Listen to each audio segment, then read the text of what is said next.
Podcast Panorama de Negócios. Apoio Ecoala Marketing Digital e Infostúdio Comunicação. Apresentação Milton Paes. Neste episódio do podcast Panorama de Negócios, nós vamos conhecer sobre a Sapori, empresa fundada em 1992 e que é a primeira multinacional brasileira no segmento de alimentação e facilities. Com 1.500 unidades operacionais no Brasil e Colômbia, um time com mais de 18 mil colaboradores, abrangendo desde serviços de food service até soluções integradas de facilities.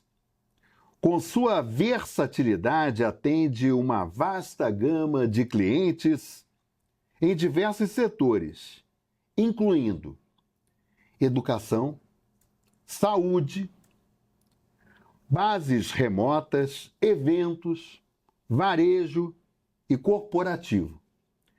Esta abrangência demonstra a flexibilidade da empresa em adaptar-se às necessidades específicas de cada cliente.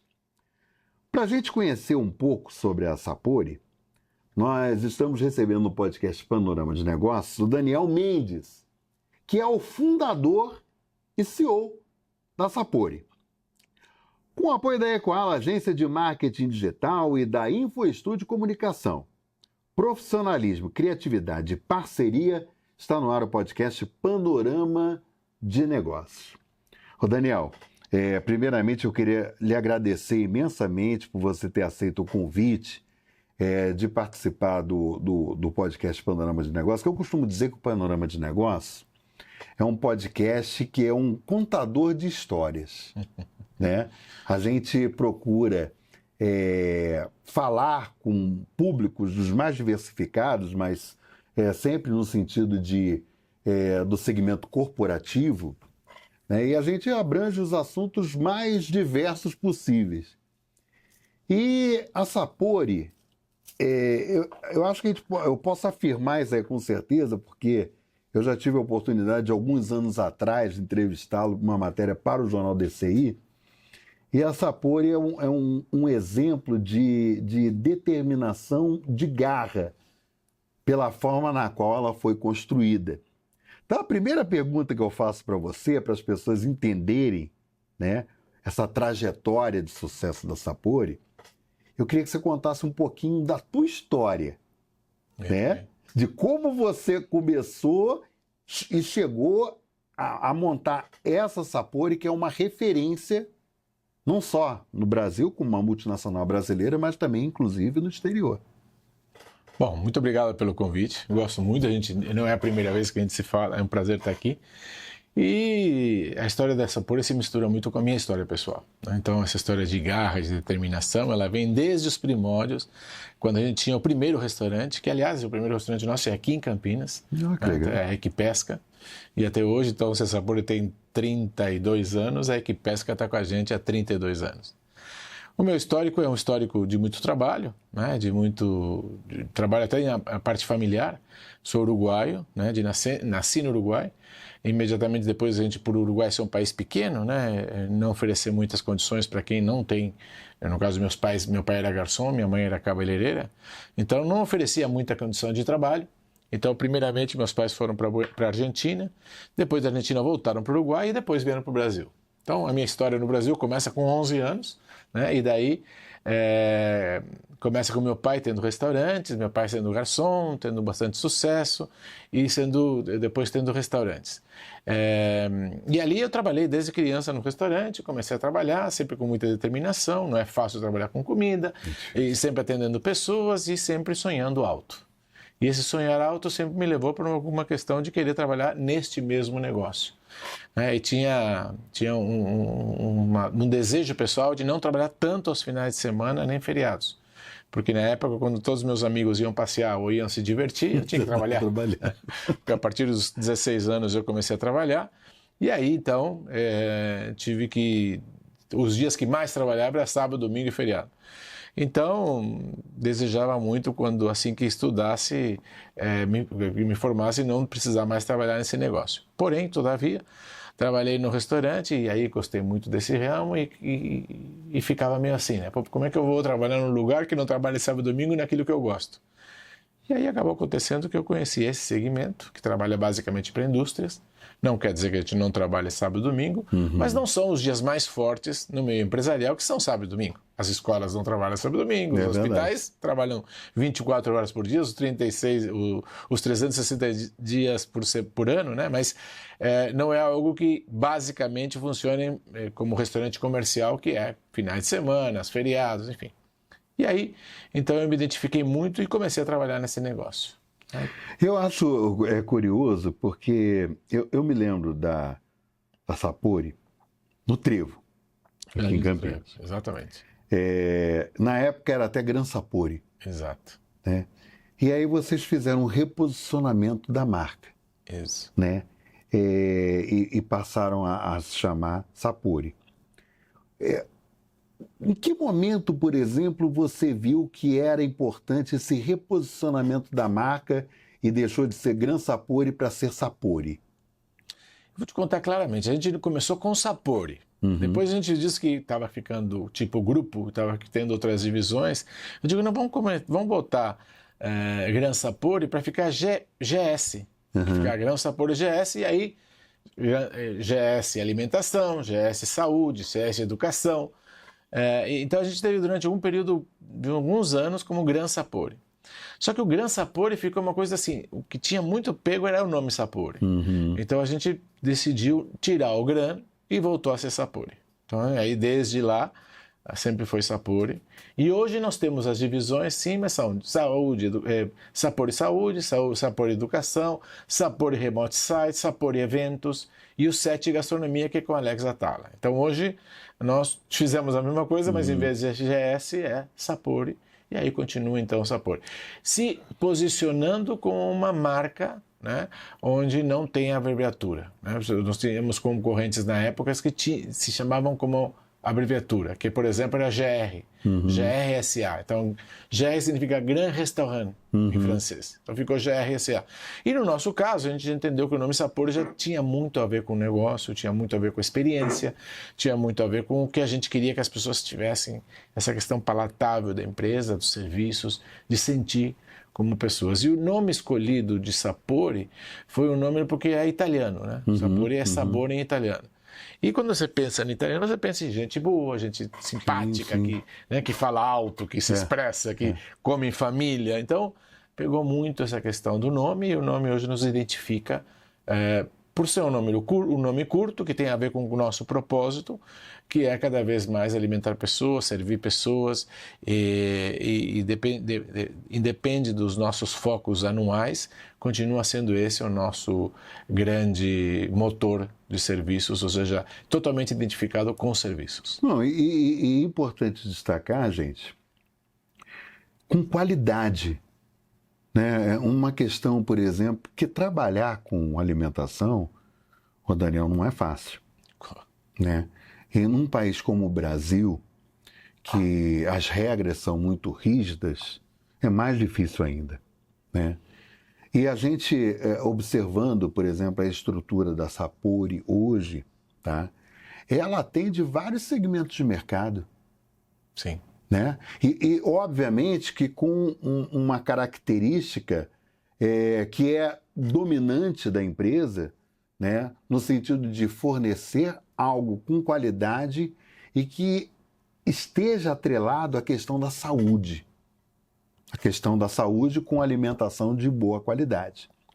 Hoje, falando sobre a estrutura da Sapori, vocês estão hoje em quais áreas de mercado?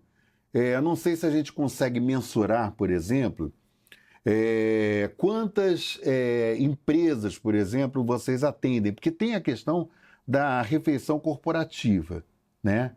Por exemplo, às vezes tem muitas empresas, por exemplo, que elas têm restaurante próprio dentro da sua unidade de negócio, e aí tem a Sapori como a empresa fornecedora dessa alimentação, né? Como é que a gente tem hoje esse panorama da Sapori hoje no mercado, para quem está nos acompanhando? Olha, a Sapori é líder de mercado hoje em vários segmentos, né? Quando você olha para a indústria, ela é o líder e em alguns lugares disparado, né? No caso de Minas Gerais, por exemplo, a gente tem, que são grandes empresas. Então nós temos a liderança em alguns estados e a presença forte em todo o Brasil. Então, nós temos hoje um trabalho que vai desde o Acre até o Rio Grande do Sul.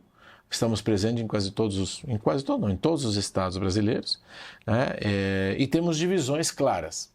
Em número de clientes, nós devemos ter algo em torno de 700 clientes, pessoa jurídica. Agora, quando você vê a Fiat, se a gente botar a Toyota, por exemplo, Toyota são 3 fábricas. Então, nós temos 3 grandes restaurantes, mas é um cliente só. Quando você fala a Volkswagen, nós temos acho que são uns 8 fábricas, né? Quando você fala ArcelorMittal, são 18 fábricas. E é um cliente. É um cliente só. Então, assim, em termos de representatividade, nós estamos em todos os segmentos, todos. Que você possa ver comunicação, nós estamos na Globo, nós estamos no SBT, nós estamos na Rede TV, enfim, você vai para mídia, você vai para escritório, você vai para indústrias de todos os segmentos, você vai para escolas, colégios, faculdades, né? Nós estamos presentes em todos esses segmentos. Depois nós vamos para a parte de remote sites, que são os grandes empreendimentos que são feitos, por exemplo, a extração da bauxita, que é lá na CRM, que é um lugar onde tem 6.000 pessoas, que funciona lá, é uma cidade, onde nós somos responsáveis pela limpeza da cidade, pela refeição da cidade, pelo hotel da cidade, pelos restaurantes das cidades. Então, essas 6.000 pessoas, nós suprimos todas essas necessidades dele. Então, assim, tem serviços de todas as gamas, né? E a gente tem hoje, respondendo a tua pergunta, nós temos hoje, em grandes números, nós temos algo em torno de 700 restaurantes, e são mais ou menos entre restaurantes e facilities, são mais ou menos umas 900 pontos com algo em torno de 1.500 e alguns pontos sobre um número de clientes, algo em torno de 700 clientes. Olha, Daniel, quem está nos acompanhando agora está pensando assim, nossa, essa Sapori, ela fornece refeições. Também, dentro dessa estrutura de empresas. Aí as pessoas estão imaginando assim, nossa, mas quanto é que esses caras fornecem de refeições diariamente? Então, tem essa? Tem. 1.300.000 refeições por dia. Ou seja, Campinas deve ter o quê? 1.200.000? 1.200.000 habitantes. É uma Campinas inteira por dia no Brasil inteiro e na Colômbia. Você sabe que ser empreendedor no Brasil não é fácil. A gente sabe disso. Você tem uma veia empreendedora fantástica e prova disso o patamar que a Sapori ocupa hoje dentro do mercado, não só nacional, mas também colombiano. E hoje, por exemplo, quem está acompanhando a gente nesse momento, eu sou um executivo, eu atuo numa área X, mas eu tenho interesse de ser um empreendedor, né? Quais as dicas que você daria, por exemplo, para quem está nos acompanhando agora, sobre essa arte de empreender? O que eu poderia dizer que empreender não é fácil. E nem todos são empreendedores. Né? Tem gente que é empreendedora e tem gente que é excelente executivo. Agora, o fato de empreender, eu já tenho uma empresa própria, hoje já fui executivo de outra empresa. O empreender está no teu modo de trabalho, né? Quando você encara a coisa com as possibilidades que ela tem. E empreender não é fácil. Né? Você tem que abrir mão de algumas coisas, né? Você tem que estar determinado a fazer aquilo, ter resiliência, ter força, ter determinação e, principalmente, fazer algo diferente. Você vai fazer mais Se você for mais um, você vai brigar só no preço. E no preço, quando você tem um maior, você vai sempre perder. Então, eu diria assim, alguém que quer empreender tem que ter, de fato, algo novo para entregar. Ou que agregue valor, ou que agregue valor para o cliente, ou que traga uma condição de serviços diferenciados. Enfim, fazer o mesmo igual a todos é empreender sobre um terreno muito difícil. Já é difícil empreender com diferenciação, com foco. Você possa chegar para o teu cliente, eu tenho tudo isso e mais isso. A minha visão é essa e tenho mais aquilo, garantias de mais.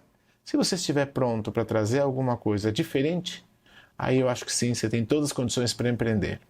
Agora, empreender não é fácil, né? E está cada vez mais complexo, né?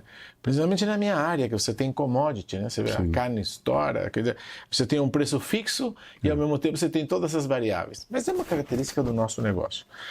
Então, assim, é importante que você empreenda em alguma coisa que você tenha uma diferenciação e que você conheça. É frustrante você ver as pessoas que são executivos e entram no negócio sem conhecer nada. A maioria das vezes dá errado, porque não conhece. E que não tem o que entregar. Entrou ou porque deu oportunidade ou porque não tinha o que fazer. Então, assim, se você for empreender, empreenda alguma coisa que você vá fazer a diferença e alguma coisa que se identifica com o teu conhecimento. Aí sim, você tem chances desse empreendedorismo dar certo. Então, acho que eu diria, como dica, eu diria isso. Você sabe que uma coisa que me chama muita atenção, quando eu estava com um executivo da XP, e a gente estava conversando justamente sobre isso. A gente tem um cenário geopolítico e econômico. Eu não digo somente Brasil, tá, Daniel? Mas mundo. A gente vê uma situação hoje que há algum tempo a gente não via. Vou dar um exemplo. Alguns países da Europa sofrendo problemas ligados, por exemplo, à inflação. Estados Unidos também tem um quadro inflacionário. Antes as pessoas falavam assim, a inflação ela é algo característico de países emergentes. E era. Era. E hoje o quadro é totalmente diferente. Mudou. E uma coisa que chama muita atenção, Daniel, é o seguinte, é que a guerra é inflacionária, acima de tudo.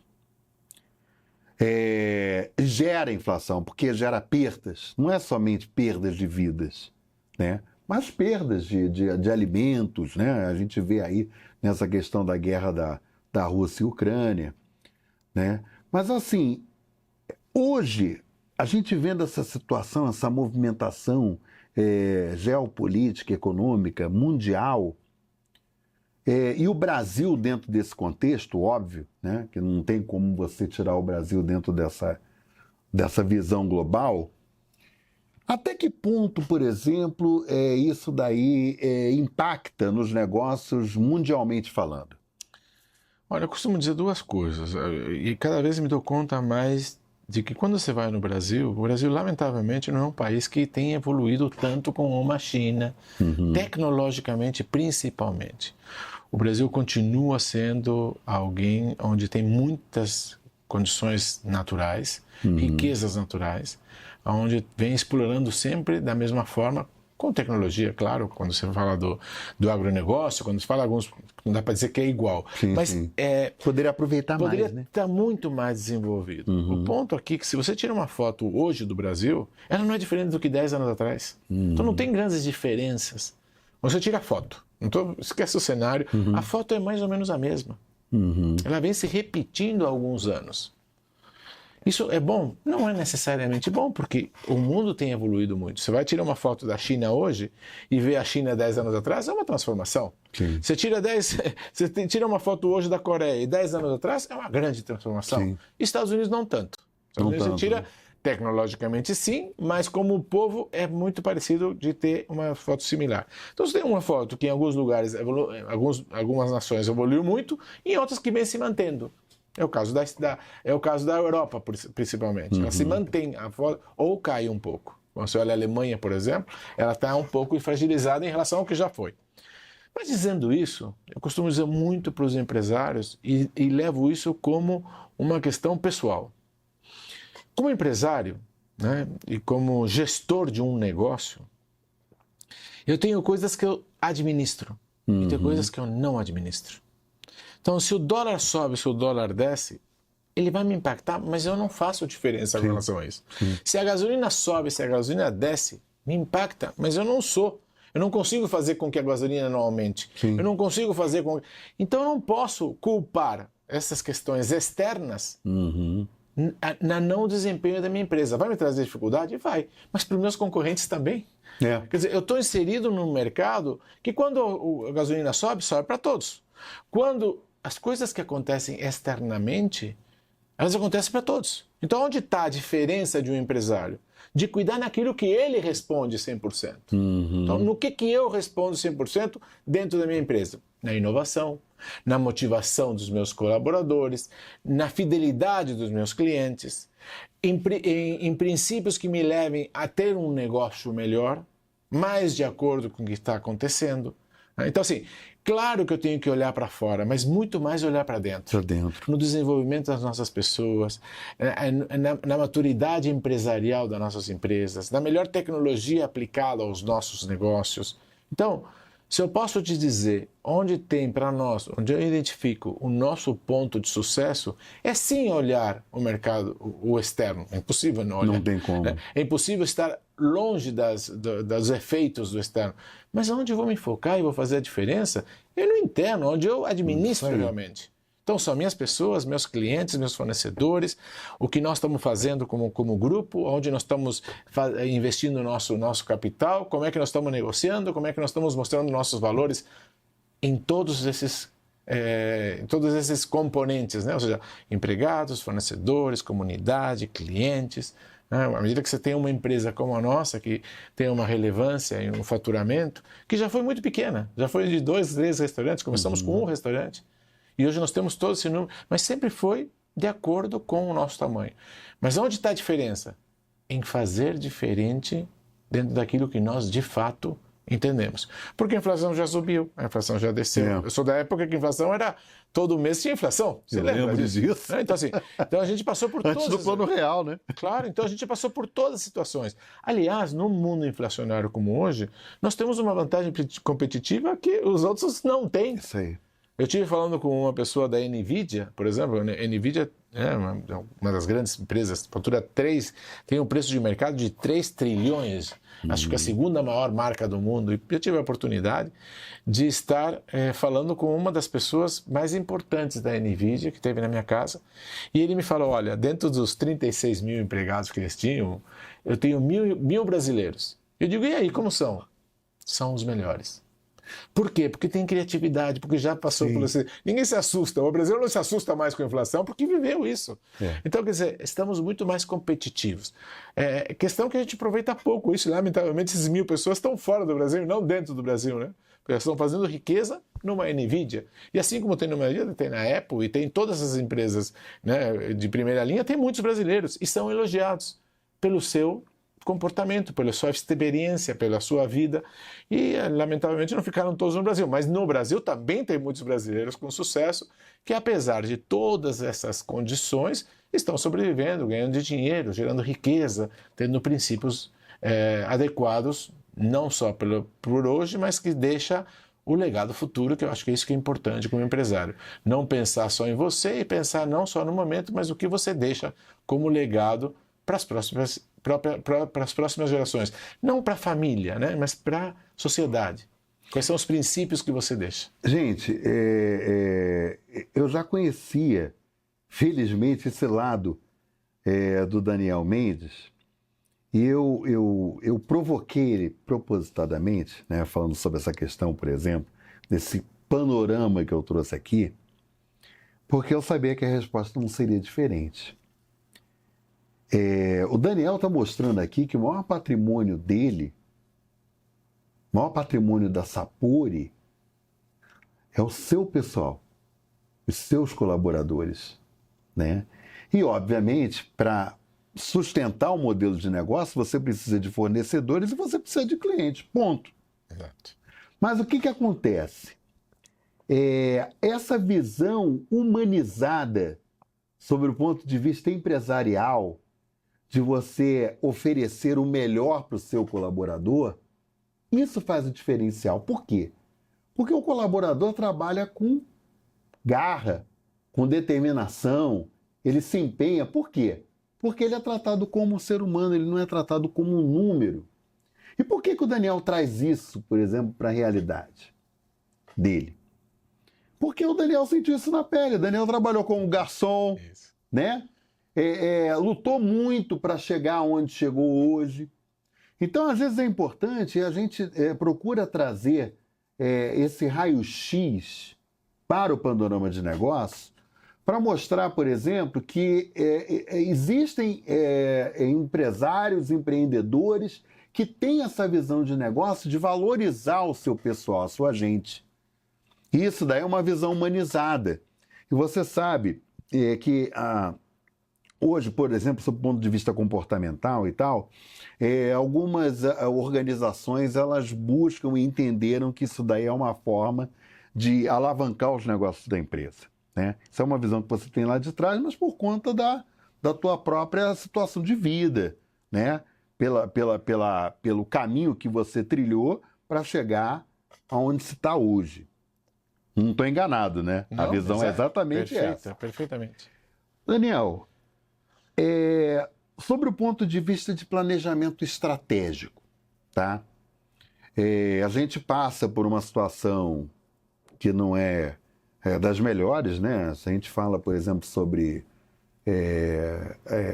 situação, por exemplo, climática, é uma preocupação muito grande. E isso aí, obviamente, infelizmente, não tem como não dizer, por exemplo, que não afete a cadeia produtiva de alimentos. É uma preocupação muito grande. Mas hoje, dentro do planejamento estratégico da Sapori, tá?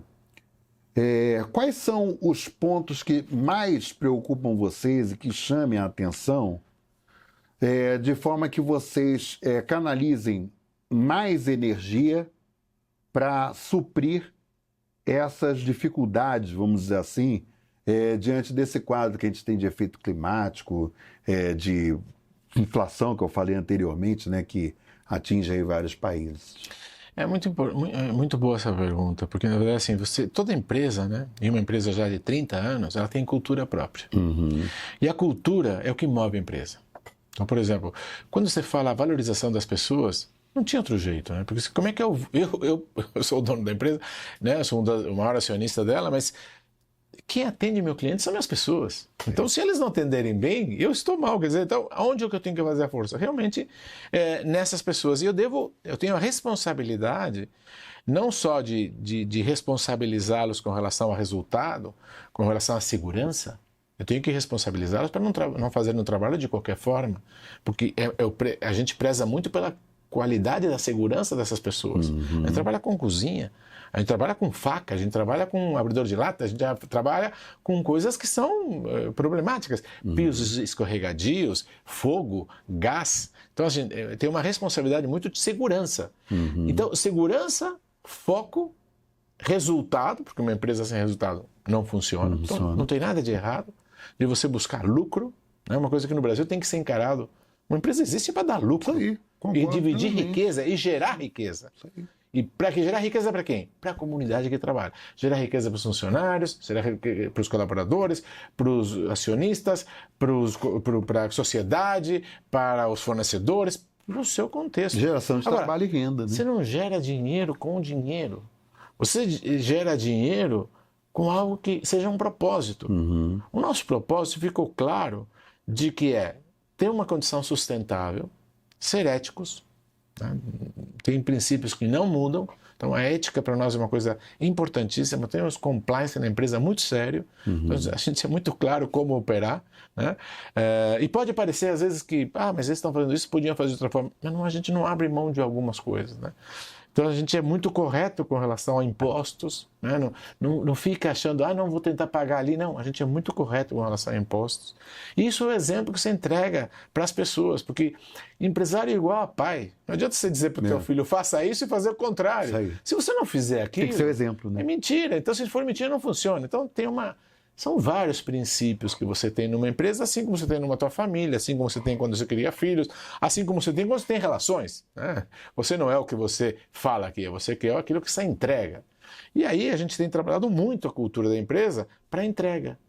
E isso está tão forte que a gente hoje tem inteligência artificial, a gente tem tecnologia, e bastante evoluída, mas tem que ter um propósito. Não adianta só ter tudo isso, porque é modismo ou porque não diria modismo, porque você não sobrevive sem isso. Né? Não adianta. Se você, hoje em dia, a inteligência artificial, se você não se ajustar, você não vai sobreviver. Verdade. Se você não tiver tecnologia, você não vai sobreviver. Não é uma questão de que eu tenho tecnologia. Não, você tem que ter tecnologia. É como antigamente dizer assim, eu tenho qualidade. Se você não tiver qualidade hoje, você não sobreviveu.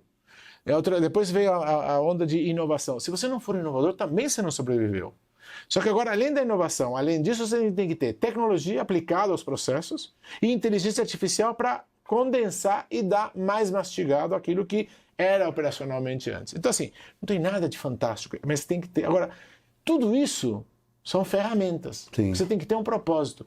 Então, o nosso propósito, falando claramente do que você trouxe, e que está norteando o nosso maior trabalho, é desperdício zero. É alarmante você ver como as pessoas, e como o Brasil em particular, desperdicia coisas. Né? Mas não é só o Brasil, não. É o mundo inteiro. Então, quando você vê assim hoje, por exemplo, nós temos 1.300.000 refeições dia. Eu posso te garantir que já 40% a 50% dos nossos restaurantes não usam mais copo descartável. Então imagina o que são 700.000 copos todos os dias, no mínimo, todos os dias jogando fora. Todos os dias 700.000 copos. 700.000 não, 1.400.000, porque tem café da manhã e tem almoço. Verdade. Então são 1.400.000 copos por dia jogando fora. Nós hoje temos 2.800.000. Já estamos com 2.400.000 a menos. A nosso objetivo é ter zero de desperdício, de tentar chegar a zero. Chegar a zero nunca vai chegar, porque você tem os descartáveis são necessários para áreas de saúde, para outras áreas, mas não ter essa quantidade que hoje. Mas desculpa te interromper, mas para minimizar esse impacto, o que vocês têm utilizado? Copos de vidro e copos de acrílicos, retornáveis, laváveis. Interessante, viu? Então, a gente não joga mais na natureza essa quantidade de plástico. Mas isso está sendo isso, porque também não adianta você falar e não mostrar evidência. Lógico. Eu posso querer fazer esse G, mas se eu não tiver números, o que eu estou fazendo? E a outra coisa que é mais importante é deixar um legado com relação ao desperdício de alimentos. Sim. E essa área é uma área que você tem na cadeia inteira com desperdício de alimentos. Seja desde a colheita até usar e transformar em comida, você tem um desperdício enorme. Sim. Mas dentro dos nossos restaurantes também tem. E aí, por que tem? Pela forma de preparo. Então hoje, por exemplo, vou te dar um exemplo de um cliente, a gente jogava por dia 500 quilos de comida pronta. Nossa, muita coisa. 500 quilos de comida pronta. Tudo bem que é um cliente que tem 9.000 refeições. Mas não importa. Você tem que olhar para aquele número e ficar inconformado. Ficamos inconformados muitos anos com isso. Até criar o sistema que estamos criando hoje, que é tecnológico, onde nós pesamos tudo, controlamos tudo, colocamos uma questão de sistema onde nós efetivamente sabemos o rendimento do produto que compramos. Olha isso é uma só. Transformação. Com certeza. Bom, como resultado, esse cliente que jogava 16 toneladas de comida fora por mês, hoje está jogando menos de 5 toneladas. Nossa. Então, olha, 1/3 do que jogava. Isso aí. E agora, muito próximo, nós vamos jogar muito menos. Vai chegar algo em torno de 2 toneladas mês. Então, imagina, é menos do que 20% do que a gente jogava fora. E isso é uma coisa que você jogava fora.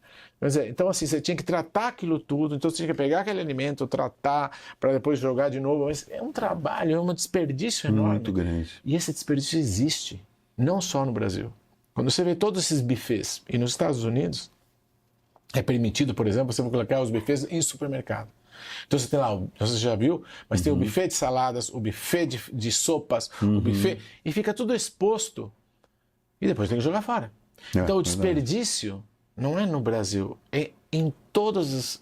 É muito forte o desperdício no nosso segmento. Pois a nossa luta de desperdício nos trouxe um sistema, que eu te diria que é o único no mundo hoje, onde nós temos um controle total da produção, do insumo que entra, de como ele é processado e de como ele é jogado e quanto. Olha que legal.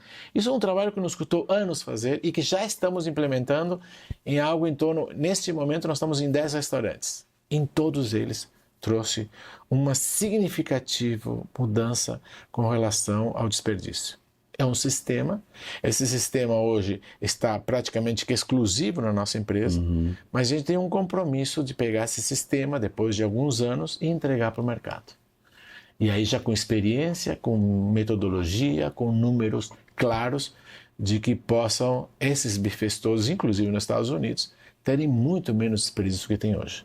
Então nós estamos indo profundamente nessa questão, que é uma questão global, Sim, sim. Né, e que a gente está tendo uma solução que até hoje eu não ouvi falar de ninguém, olha que eu viajo bastante, não vejo essa solução em lugar nenhum.